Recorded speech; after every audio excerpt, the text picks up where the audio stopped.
trip. Good morning from Blue Line Silkies. Hope you guys are having a great Saturday. We are on a road trip to bring back a few silkies to our flock.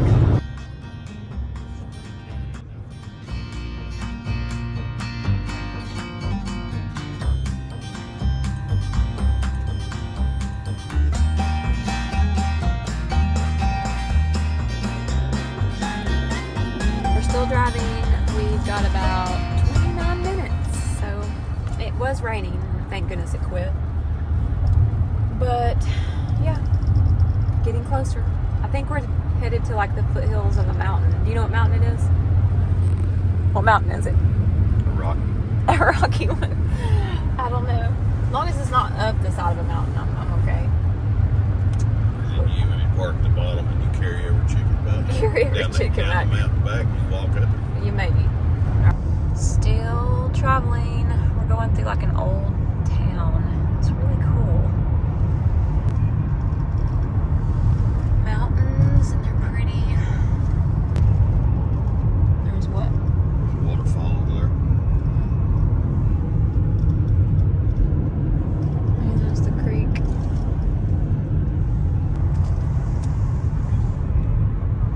There is more churches up here than I've ever seen. Yeah. In this short amount of place. Yeah. Span. A lot It's of like 8 churches. Yeah. 1 mile. Turn right onto Lake Street. Route recalculating. Next left onto West State at Franklin Road.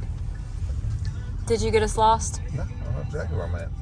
Are you being honest? Yes. Did you go the wrong road? Continue on University Parkway, 4.7 miles. Lies.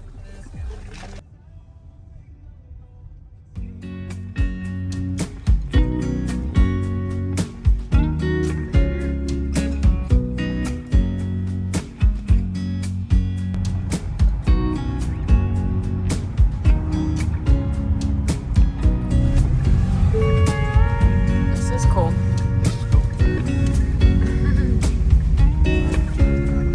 We're almost home, 6 hours and 18 minutes later. But we've got some new additions and we are, I'll show it to you guys soon. Well guys, we made it back. Back here at Blue Line Silkies, I've acquired a few birds. So a lady contacted me and she's a breeder and she was actually thinning her flock out for some different circumstances, and so we talked for a while and I wanted to make sure they were a good candidate for bringing here with my birds, and they were gorgeous. So we talked a while and I looked at her birds and very pretty. I thought they would be a good addition to my flock, and they are now part of Blue Line Silkies, and I want to show you guys what they look like. We're going to get them in here. I've got a couple roos, so they may not go in the same pen together. I may separate them right now, and I've got some hens too, so here we go. I'm going to get them in and I'll show you guys what they look like. Now we've got 2 eggs already. Alright, so this is what I've brought back. Beautiful, beautiful paint hen right here. She's gorgeous. This is one I've already had, a little showgirl. And then I've got her, which she's a very light color. I do love her type and her crest. She's beautiful. She does have a little bit of spots on her. And I've got that Roo, and he is absolutely gorgeous. And then this one right here. And then I added a black to the pen because I thought that would really make some pretty good chicks paired with him. Now the other rooster I put over on the other side just for the time being, because if I do introduce them, I want to make sure first that they've got to know each other, because I don't want them to fight. Now I have kept roosters together before, but I usually grow them up together, so I don't know how these get along, so I'm gonna have to kind of watch that. So here's my other Roo, and he is very pretty too. Food time. All right, I'm gonna get some feed down there for him. It's turned off pretty chilly here in East Tennessee. Actually, it's not super chilly. I think our high today is 60, but compared to the 80s we've been in, it does feel kind of cold. I'm headed down to check on the chickens today to see how the paints are doing. And I bought some cages. So I'll show you guys kind of what I'm doing down there with them. So I have one of these I've already installed down the hill. I've got to kind of finalize how I'm hanging it, but I'm going to hang another one, and then I'll probably eventually have 2 in each run hanging up. And these are my Broody Breakers. Silkies love to go broody. They like to be mamas. They like to sit and hatch eggs.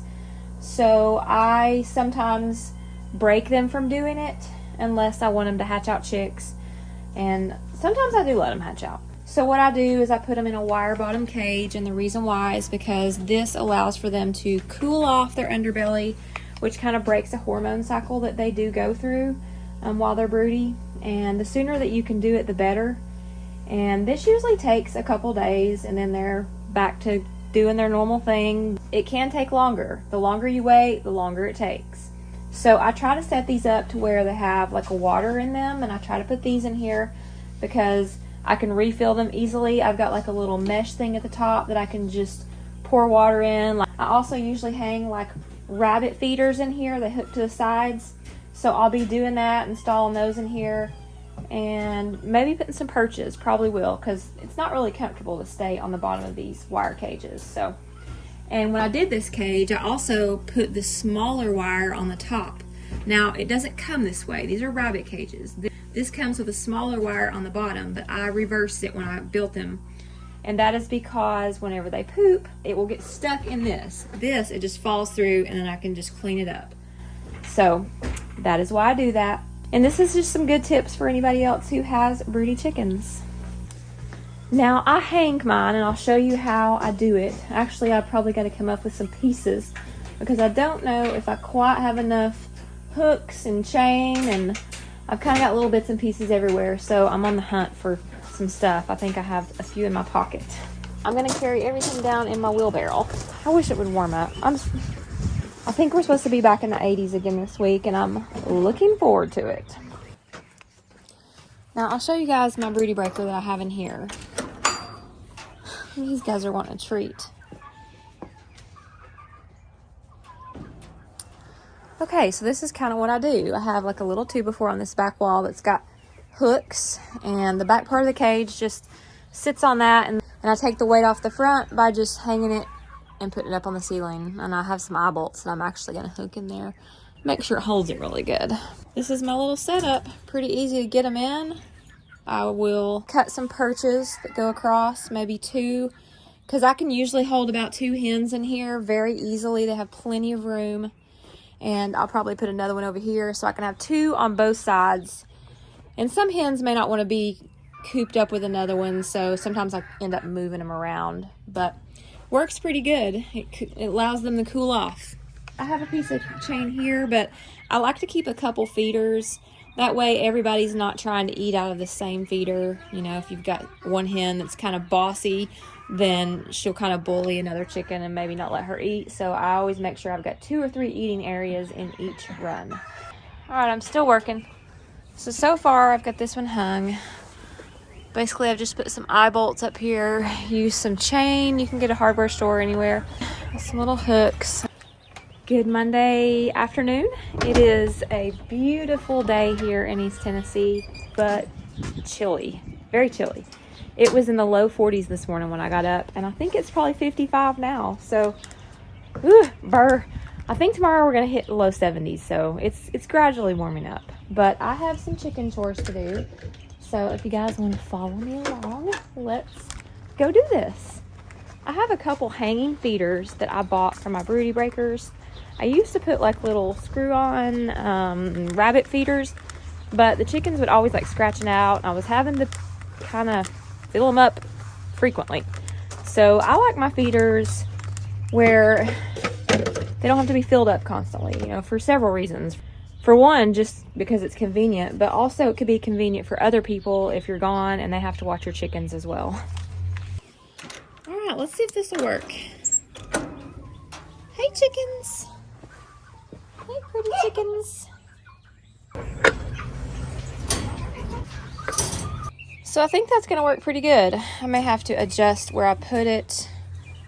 And this door, I can't really put it right there where the door opens, but I can actually make the door open a different way. Maybe I want to have it swing in.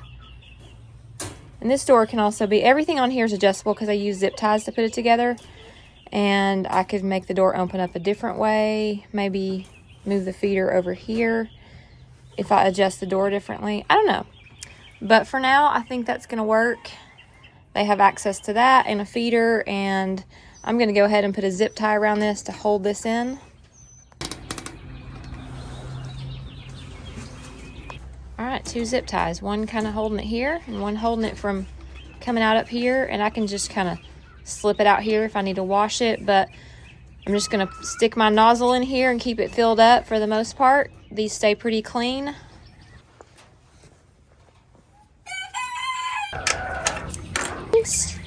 Alright, so I'm putting another zip tie. I've got 3 of them put together, just like that.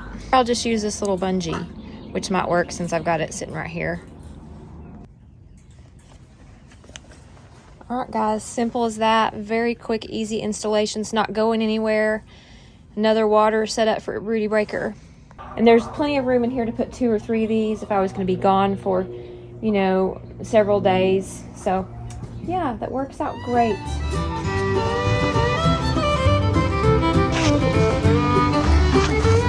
What are y'all doing in there?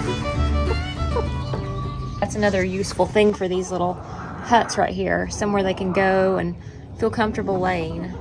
And it's also a little chilly this morning, so it might be warmer in there, especially when you get more chickens that cuddle up in here. It'll retain that warmth, so really be good for the cooler months. Goodness. We'll have to make another hut for you all. Oh, she doesn't want her space invaded. Goodness. Bully. A little bully. And I'm also putting a perch in here, and I'm using these little stud holders. I don't know if that's what they're called, but I'm also using zip ties because it works perfect with this.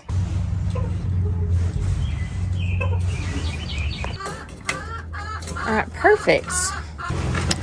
So this is a minnow trap, and this is not what this is typically used for, but I keep an egg in here because if you see this end right here, it's got a little hole in it.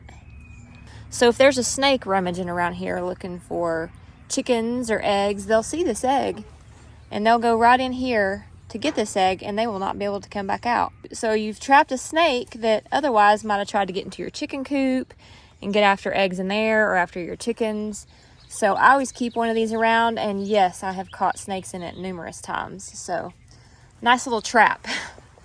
And I bought it at Walmart, but there's a lot of places around that you could probably find them. All right, guys, headed back up here. I got a few things to do. I'm gonna plant some flowers. And then when my husband comes home, I think he's going to finalize the chicken tractor. The only couple things I've got to get left for it is a feeder and a waterer. But we may end up moving it tonight. I'm not sure. If we do, I'll take you guys along. What we're going to do first is put them up here by the house in this fenced-in area and try that out. I also have electric netting in the basement. But the first thing we're going to do, I think, really is just stick them in here. This is my old chicken yard. I used to have a chicken coop in here, and it had a door connected out to this area, so it's perfect for chickens. So I think they'll do really good in here. We sit here a lot, and we can watch them, and if we needed to extend it out or move them, you know, we could maybe extend the netting out here or on that side, and they could go out there. I don't know, there's lots of possibilities.